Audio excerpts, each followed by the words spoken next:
and welcome, my friends. My name is Faye, and this is where I sit down with my friend Adam to talk about, well, spooky stuff. So let me ask you, do you believe in ghosts, hauntings, paranormal shenanigans? I don't, but I love hearing about all of it, and honestly, I would love to be wrong. My friend Adam, he does, and he has a lifetime of experiences to back it up. So buckle up, because today we're talking about Dogman. You can't say it like that. Yes, I can. Stop.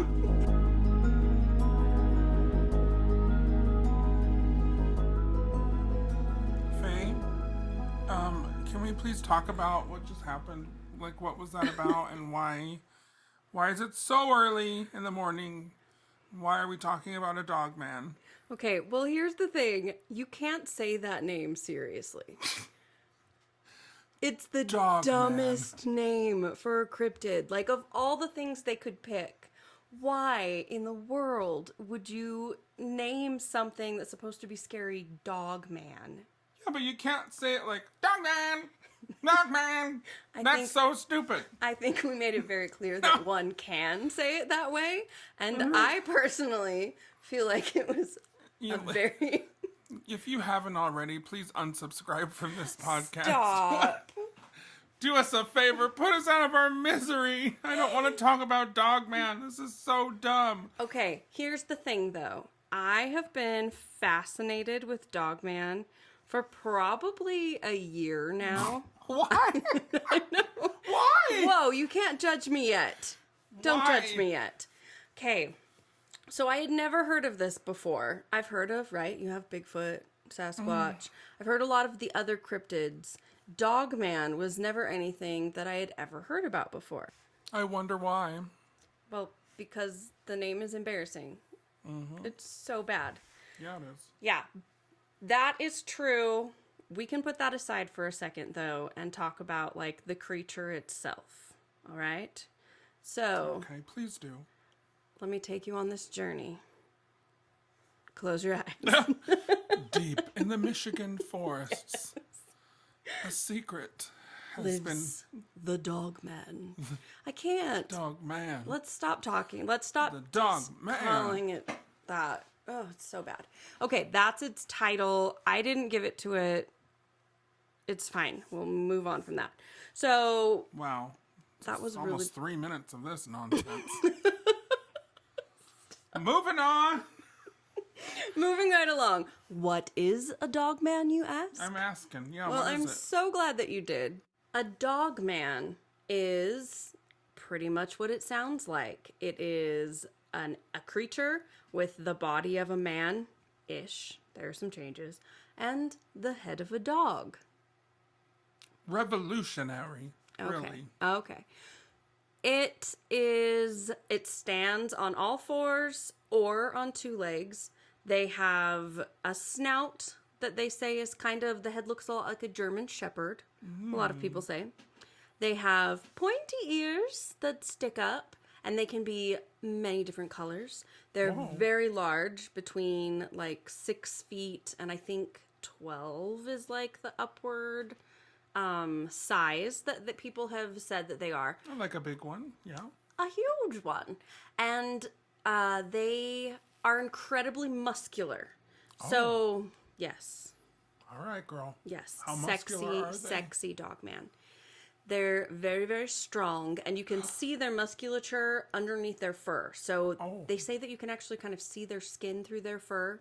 I'm sure I'm painting a really lovely picture. So imagine, head of a German shepherd, sexy man body, covered in coarse fur. Okay? This is great. All right. So we're there. You're with me. Here we are. So, stop it. This is an episode? I'm trying to be serious. This is an episode I'm we're doing. trying to be All right, serious. This is cool. We're fine. We're fine. Neither of us slept last night. No, there's no sleeping to be had. Zero sleep.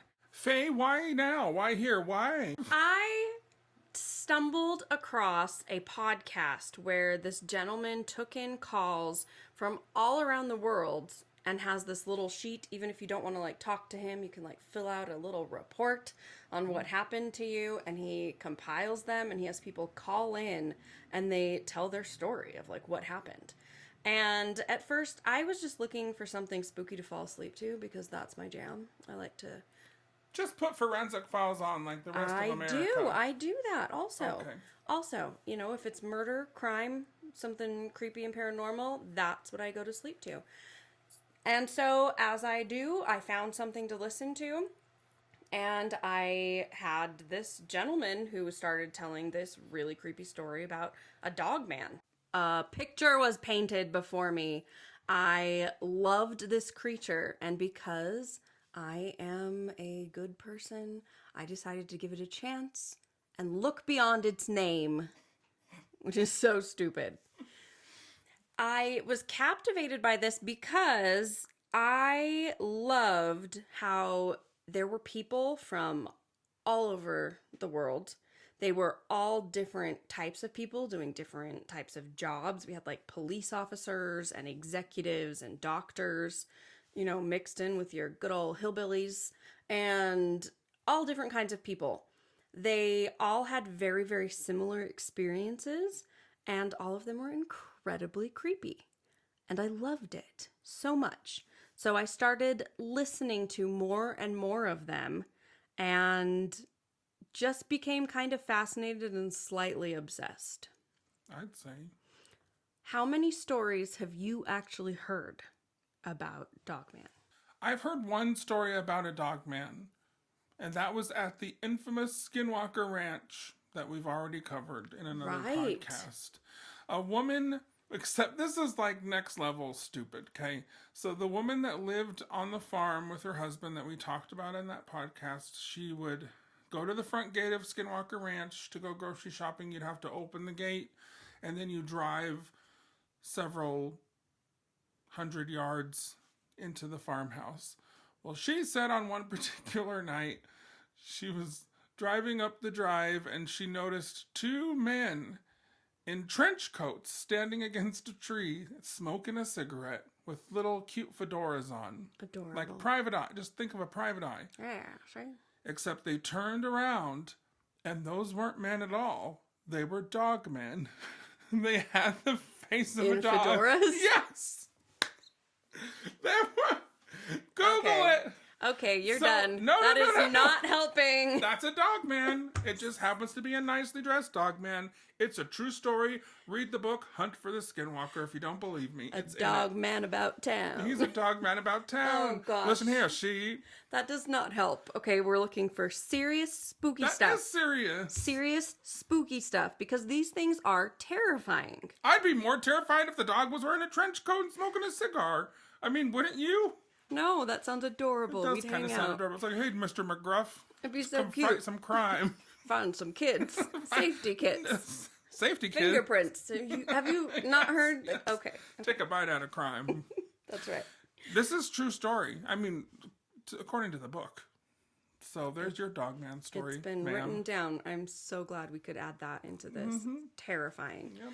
One of my favorite stories was actually a gentleman who told about how his home out in the woods had been being visited by this dog man, and it happened again and again and again, like it was toying with him.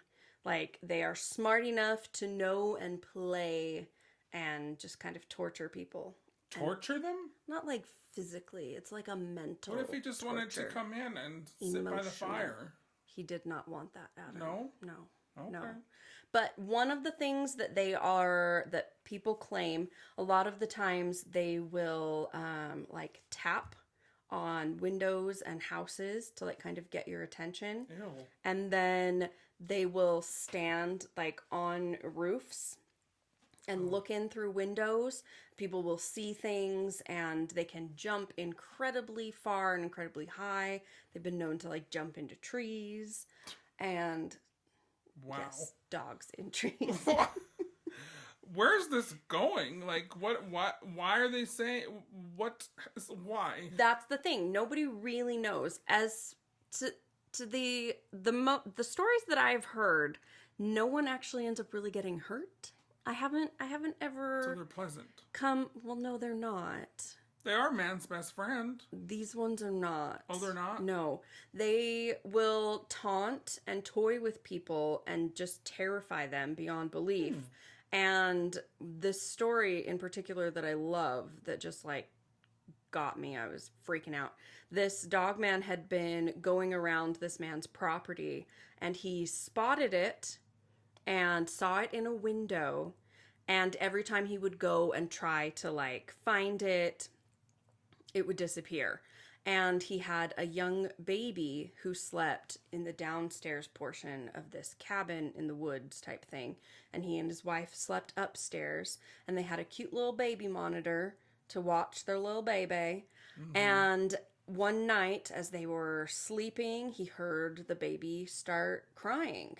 And he looked over, and on the baby monitor, which was facing the crib but had a lovely window right behind it, he saw the open window that they had left open for ventilation in the baby's room. And a dogman, I hate saying that name, a dogman who was there looking into this window. Oh.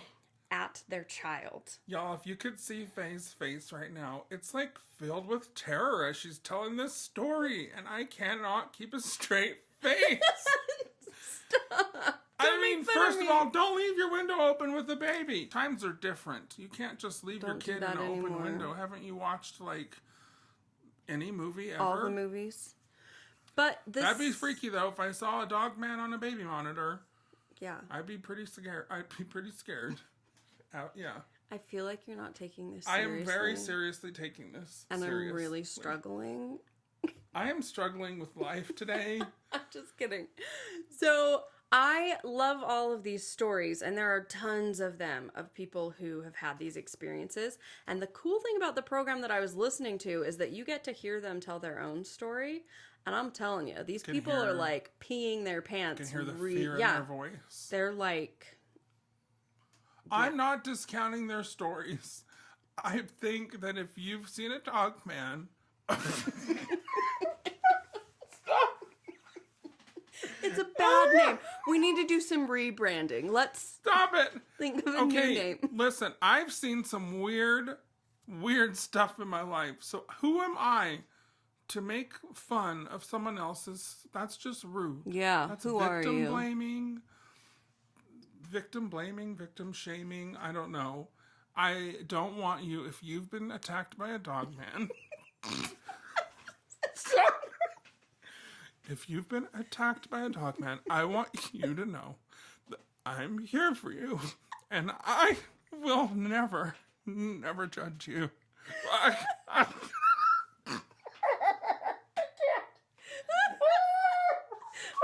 Need some serious rebranding.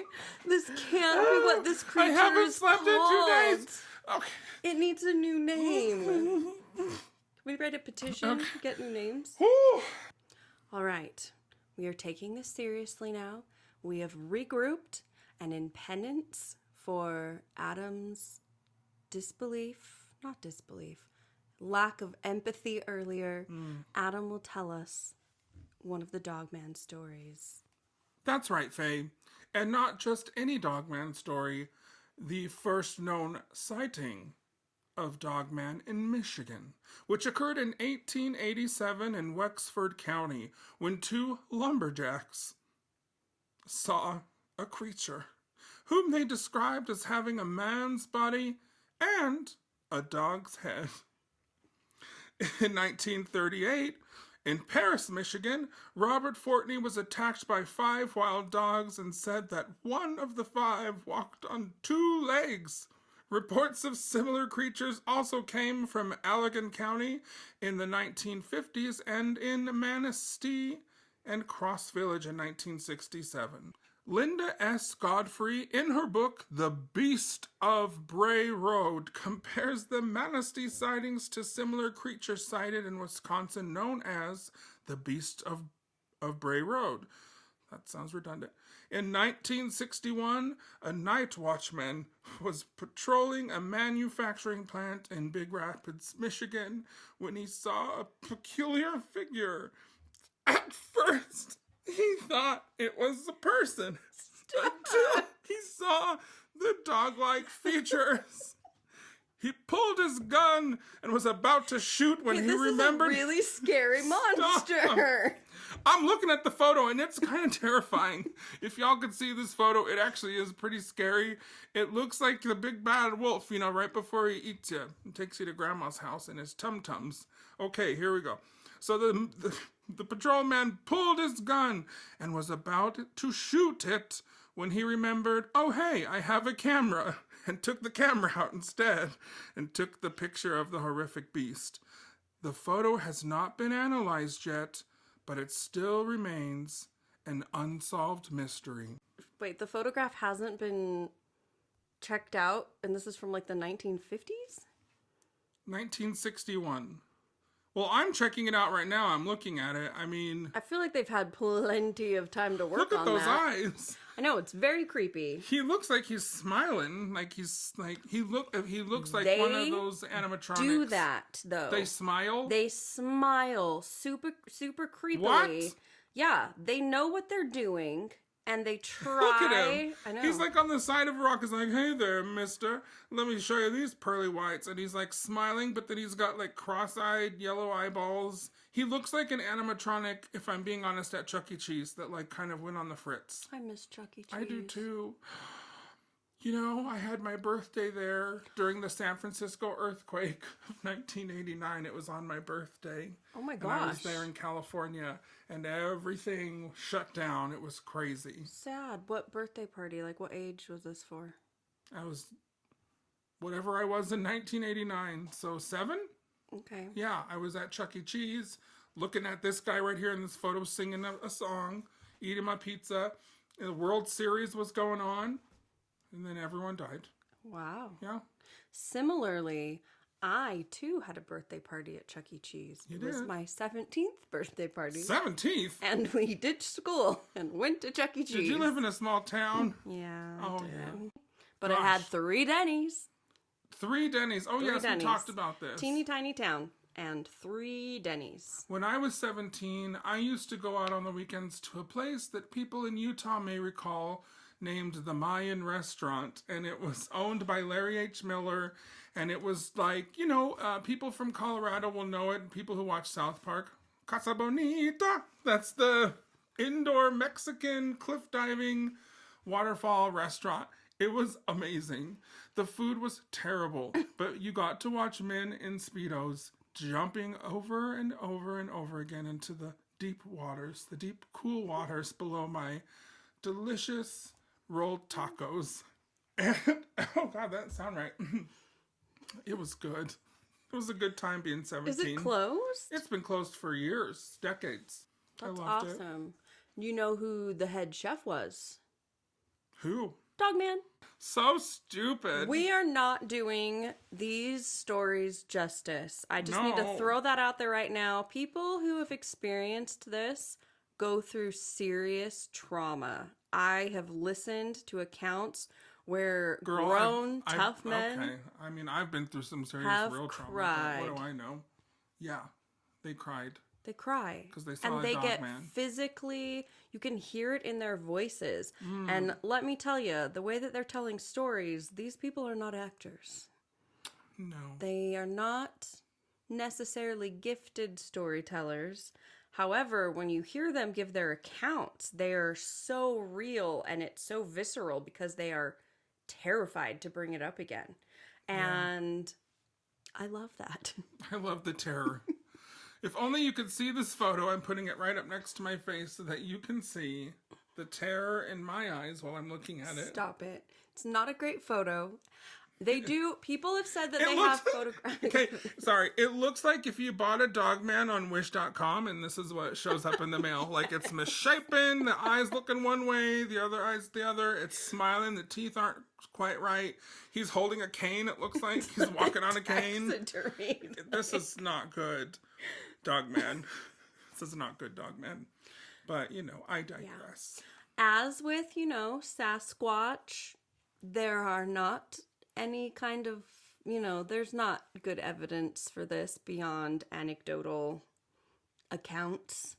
However, I really enjoy listening to the variety of people and how it's very similar across the board, the experiences that they have. And it's an American experience. It's woven into the fabric of our society. It's true, but also this happens everywhere. So I've listened to accounts of it happening like in Germany and in Mexico. It's not just domestic. Brazil, like all over the place that people are having these experiences. And it's creepy because they're not necessarily out in the woods. A lot of these sightings take place like in Times cities, Square. Not in Times Square. That's Maybe not, in Times that's Square. a different kind of Dogman. And it does cost $2 for a picture. Wasn't it a cricket in Times Square? It's actually $20 now with inflation. True story. That's a true story. Anyway. Yes. Dogman. Dogman. Well, this episode's been real fun, I'm sure for the listener too. What else are we going to tell them? We've got a few minutes to kill. I want to apologize to everyone out there who believes in Dogman. Because without you, Dogman, there would not be nighttime stories to tell. Raindrops on roses and whiskers on kittens. Bright copper kettles and warm woolen mittens. Brown paper packages tied up with string. These are a few of my favorite things. Girls in white dresses with blue satin sashes. Wait, that accent's on fleek. Stay on my nose and eyelashes. I don't think we can sing this legally. Okay, Dogman, sorry. Bring it home, Dogman. What is the final story you have for us about Dogman? Okay, I'm going to try to bring this around in a respectful way, and I'm going to do my best. I want to forward this account by saying that one of the things that I find so genuine about Dogman stories from people who have witnessed them is that they don't try to make them crazy. They don't try to make them entertaining. It's not about making them flashy. This is people in the woods. They see something they don't understand. It scares the holy crap out of them. And they don't know what is going on. And then they research and figure out that this is what they've seen and that there's a community full of people who have also seen the same thing. And that, to me, is the, just fear that they have as they tell these things. Why are you looking at me so closely when you're talking about the flashiness? I am trying to get you to... You want me to embrace the Dogman? I want you to stop making fun of the dog. No, I'm not making fun of anyone. I'm just on 2 hours of sleep this week. This is that's fine. To be expected. This is fine. I just want you to understand the depth of my feelings regarding this. Yeah, I think that there is something out there. Obviously, something's going on. People don't just make up stories. Yes, they do. Yeah, you're right. They totally do. Well, I mean... Especially if you're, drunk and live in Kentucky. And you just I'm sorry, if you live in Kentucky and get drunk and a lot, I live in Kentucky right now. You are still wonderful and valid, and I see you. And so does Dogman. Watch out. I receive that. Dogman. Thank you so much. Dogman! Okay. I'm going to tell this story. So, again, this is an account from a man, a big old man. He's an outdoorsman. He's 6'4". He's trained in all kinds of armed and unarmed combat. Oh. Is he handsome? He sounds handsome. I don't know. He's got a lovely voice. His voice was pretty It's sexy. lovely. But so first of all, he spent a lot of time in Wisconsin. His grandparents had a cabin in the woods. It was very dense, thick forest. But they would spend a lot of time there. His grandmother had recounted something that had happened years before his experience, where she had been driving, and I think it was with one of his aunts, and they were driving down the road when in front of them it was dark, and their headlights hit upon a creature in the middle of the road pretty far ahead. I think they said it was 40 meters away from them. So a decent distance, and it looked like a bear or a really big dog or a really big wolf kind of a thing. It was on all fours and was there in the center, in the middle of the road. And when the lights hit it, it turned and looked at them, and they said that they could see reddish orange, like glowing eyes, which is something that pretty much everybody who sees these, they describe them the same way. They're always different colors, like the fur is different colors. Can be gray, black, brown, reddish, all of those. Even some have been like almost a blonde color, but they always have yellow or orange or red, like glowing eyes. So they see this, it turns and looks at them, which is startling because you're not expecting to see that from like a bear in the middle of the street. And then it stood up on two legs and sprinted out of the center of the road, across and away from them. That is kind of freaky. And fast. This is not like bear rambling, dancing with a bear in the circus. This was sprinting the heck out of there. And it really startled them. And they felt absolutely nuts and went home and like told their family they had no idea what they had seen. So now enter this story. So this young man and his cousin were, again, in Minnesota. They were, the property they were on was about 100 acres. Again, it was really thick woods. And they were playing with airsoft rifles. They were running around, shooting at each other, being dorks, and they got to the top of a hill, and they'd kind of like taken a little bit of a break and were looking down into this. It wasn't a clearing, but it was a spot lower where it wasn't as thick. You could see between the trees. There wasn't a ton. There were places that you could see, and they were looking, and all of a sudden they noticed that the woods just went completely silent. And this can happen, right? Just from humans. Like, we're there, things go quiet. But they said that they physically noticed it happen. I hear that a lot, and lots of stories having to do with the skinwalkers or Bigfoot, all sorts of things out in the woods. That's the precursor to the crazy. Yeah. Everything goes silent. Well, and even just any predator, right? Could be just a totally natural predator, like a bear or cougar or something, where the animals around notice it or sense it and are quiet. But I guess that makes sense. Yeah, predators. You have to be logical. Predators. So they feel this, they get this just awful feeling that they're being watched. The hair on the back of their neck starts rising. They notice each other. They're like looking around, kind of trying to see things that aren't there. And they can't explain why they're feeling this way because there isn't anything. But they feel like they're being watched. And as they're kind of scanning through this, it felt like it was down the hill in this area. And there was a pond further down there, so it kind of seemed like maybe something had been hanging out at the pond or whatever. So they were kind of looking toward it. And they just felt like they were being watched. And as they're going through, one of them noticed some movement in the tree.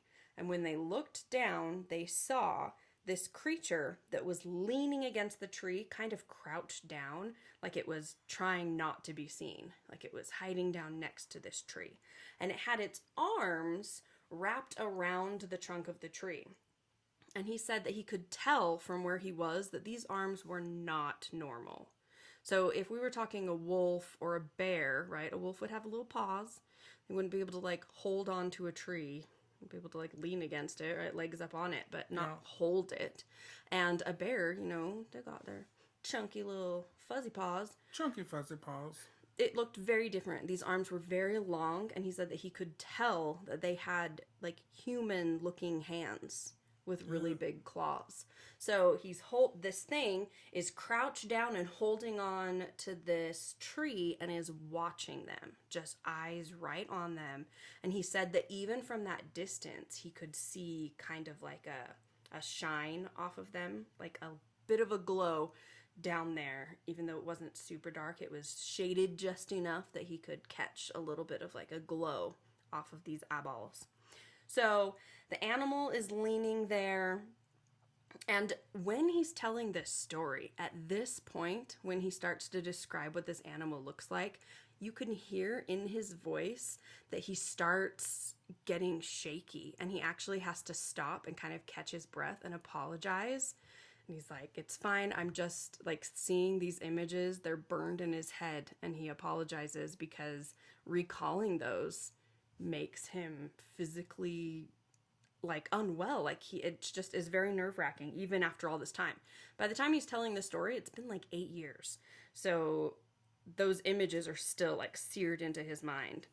So he said that this thing did not look like anything he'd ever seen before. He said it had reddish brown fur, but it was like long and coarse enough that you could kind of see individual hairs, even though it was super far away. And it was built like super, super muscled and very, very obviously like very muscled. So, and it had its huge claws. I think I mentioned that. So they notice this thing. The other cousin notices it. They look at each other. They both know that this is not good. They have this immediate dread. And they said that they both felt a very hostile, like it was so hostile. They felt like hate coming off of it as it was sitting in the woods watching them. And so they both looked at each other, and they're trained huntsmen, and they were like, well, we knew that if there's a predator, you back up slowly. Like, there are things that you do to make sure you stay big or you do these things. And he said that both of them could not even start anything like that. They looked at each other, and they like nodded to one another and just took off and booked it as fast as they could. And they said as soon as they started running, they heard these sounds coming toward them. And it was this like loud pursuit. And it was so close to them so quickly, like way faster than this animal should have been behind them. It was there, but it stayed just behind them and off to the side. So it never like gained on them. It stayed the same amount behind as soon as it like caught up to where it wanted to be. And they felt like they were being chased and being like toyed with. So they keep going. They're running and running and hear this angry crashing behind them that's staying the same distance. They get out of the tree line, and as they're running past the tree line and can see the cabin, they notice that all of this has stopped. And it's like this creature has just decided not to continue the chase. Like he didn't want to be seen or something was going on. So they run the heck into the cabin, lock the doors, and are freaking out when their grandparents come out. And they're like, boys, what's going on? And they both looked at each other, and they both simultaneously and individually decided that they were not going to tell anyone. So they just said, we think we saw a bear. Oh. And that was it. You know what I would have said? Dogman! Dogman! Yeah, Dogman. But yeah, so they did not speak about it. They just went on, pretended that nothing happened. They had dinner. It got late. They went to bed, and they were laying down and decided that they needed to finally talk about it. And both of them were so freaked out. They just decided that this was not a story they were going to tell. They knew people would think they were crazy. They had no idea what they saw. They felt crazy. And so they just were going to leave it alone and pretend that it had never happened. But they said that all night they did not sleep hardly at all because it was so quiet outside of the cabin that night. None of the normal sounds that you would hear were happening. There was nothing going on, and it was so unsettling for them, and they just felt this like ominous presence throughout the entire night. He was waiting for them out there. He was waiting, lurking. This is why I don't go out in the woods and I don't run. Can you imagine if it was us? I mean, I don't know what you would do. I would be eaten by the Dogman. I don't know. I think, and this sounds ridiculous, but I have this Disney princess complex where I just think I should be able to make friends with any woodland creature.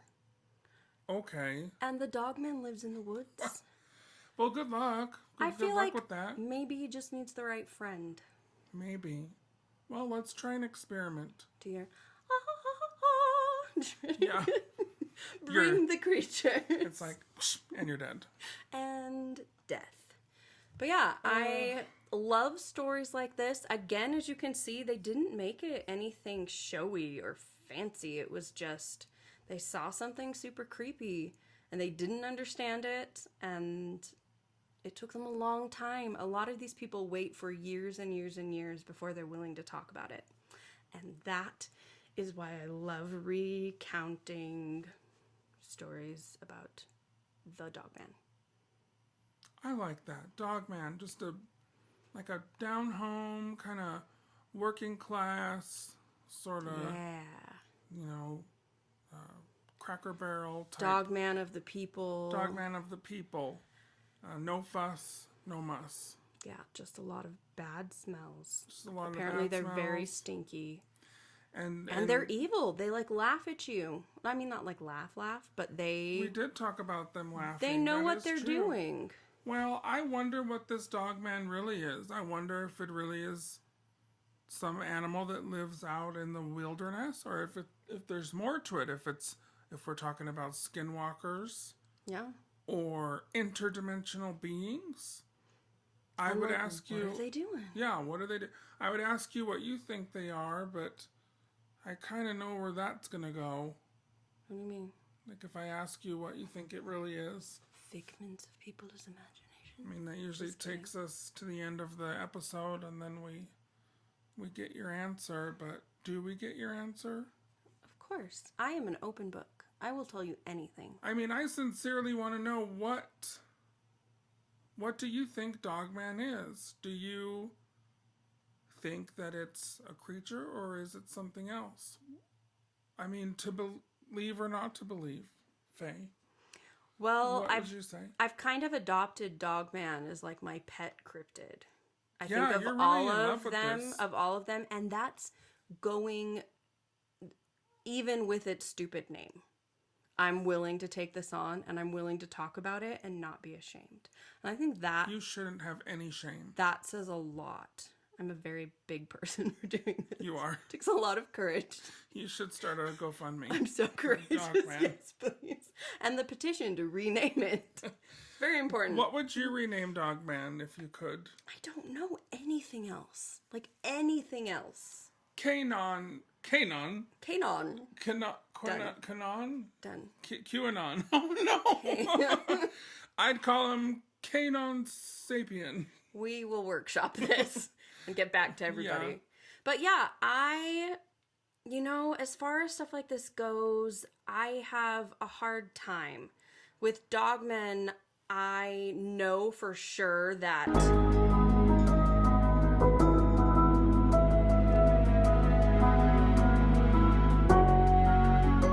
You've just listened to a very special Dogman themed episode of To Believe or Not to Believe. That is the podcast. Dogman! You know what, Faye? I am working. If you enjoyed this Dogman episode and you want... I'm sorry. These people are never going to listen to us again. I hope you know that, and I hope you take that into consideration when you're trying to find a new job over somewhere like at Arbys. And I hope you do get a job at Arbys because I love their mozzarella sticks. Anyway, please give us 5-star reviews so that people know that we're what you want. We're what the people want. If you'd like to donate to the Dogman GoFundMe, please do so by just giving me the money, and I promise I won't stop at Arbys on the way to get mozzarella sticks. I'm going to just give that money to whoever. What's your name? Faye. I'm going to give it to Faye.